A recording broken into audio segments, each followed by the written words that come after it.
कि वो देवता हुआ है, क्या पता। चलो, पड़ोसी में जन्म हो गया, जाति स्मरण हो गया उस बालक को। जाति स्मरण में वो सब कुछ बता रहा है, पिताजी मैं आपका ही बेटा हूं,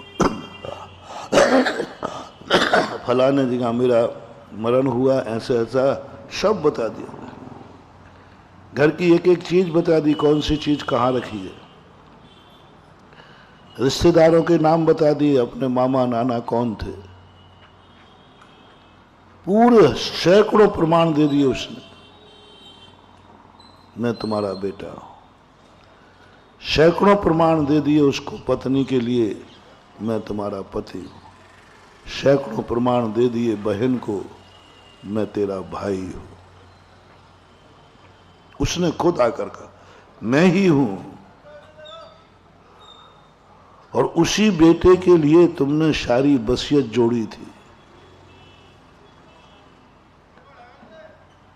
और प्रमाणित हो गया कि मेरा बेटा पड़ोसी में जन्मा है, तो क्या आप वसीयत उसके नाम कर देंगे?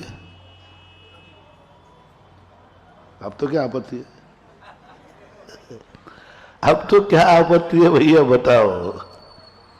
वो खुद ही कह रहा है, भगवान से पूछ लिया, उनने कह दिया, सबने प्रमाणित हो गया, क्या अब वसीयत दे दोगे?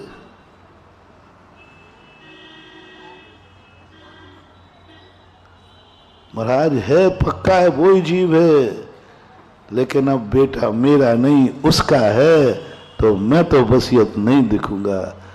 यानी जीव से मतलब नहीं है, मेरा बेटा हो तो वसीयत है, नहीं तो नहीं।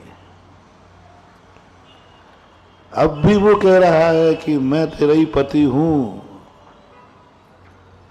तो क्या पत्नी उसे स्वीकार कर लेगी? मर के जन्म गया, शरीर तो बदल गया, पक्का प्रमाणित हुआ है, उसने एक एक चीज बता दी कि मैं तेरा पति हूं, और सिद्ध हो गया।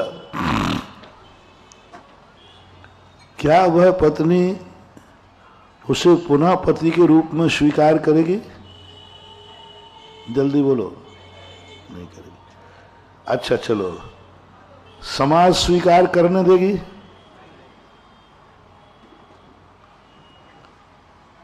अब प्रमाणित तो हो गया कि यही है, तो पत्नी ने कहा अब तू आज के बाद विधवा नहीं मानी जाएगी कि तेरा पति मिल गया, पड़ोसी के यहाँ जन्म गया।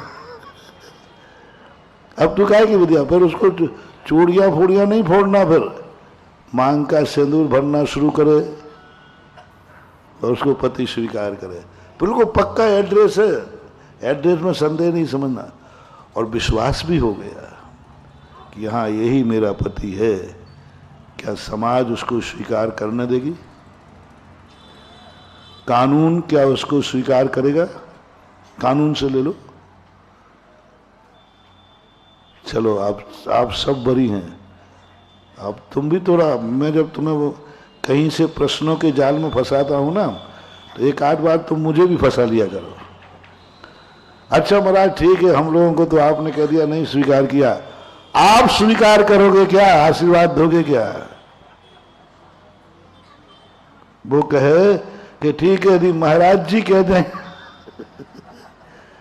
क्या ठीक है तुम इसको पति स्वीकार कर लो, और वो बेटा जहाँ पड़ोस में जन्मा है वो यदि कहता है महाराज जी कह देंगे, तो मैं अपनी पुरानी वाली पत्नी को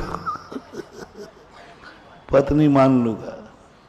दोनों भक्त हैं हमारे, दोनों परिवार भक्त हैं हमारे।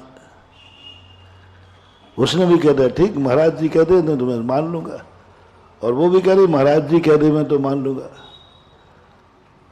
अब तुम मेरे से क्या अपेक्षा करते हो? मैं सिद्ध परमिष्ठी नहीं हूं, मैं संसार में रहने वाला हूं, मेरी तरफ से भी मनाही है।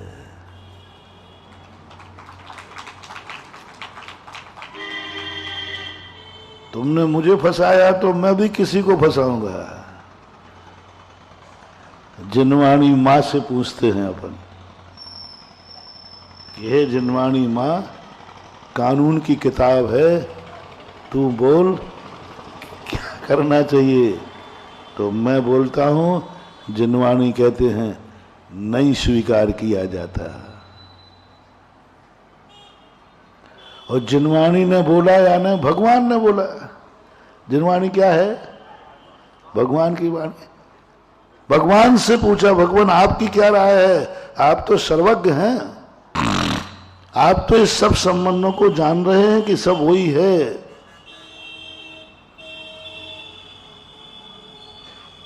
जिनेंद्र भगवान कहते नहीं स्वीकार किया जाता। जीव वही है लेकिन संबंध वही नहीं है। जीव वही है लेकिन शरीर वही नहीं है। और जितने सांसारिक संबंध हैं ये सब शरीर के संबंध हैं।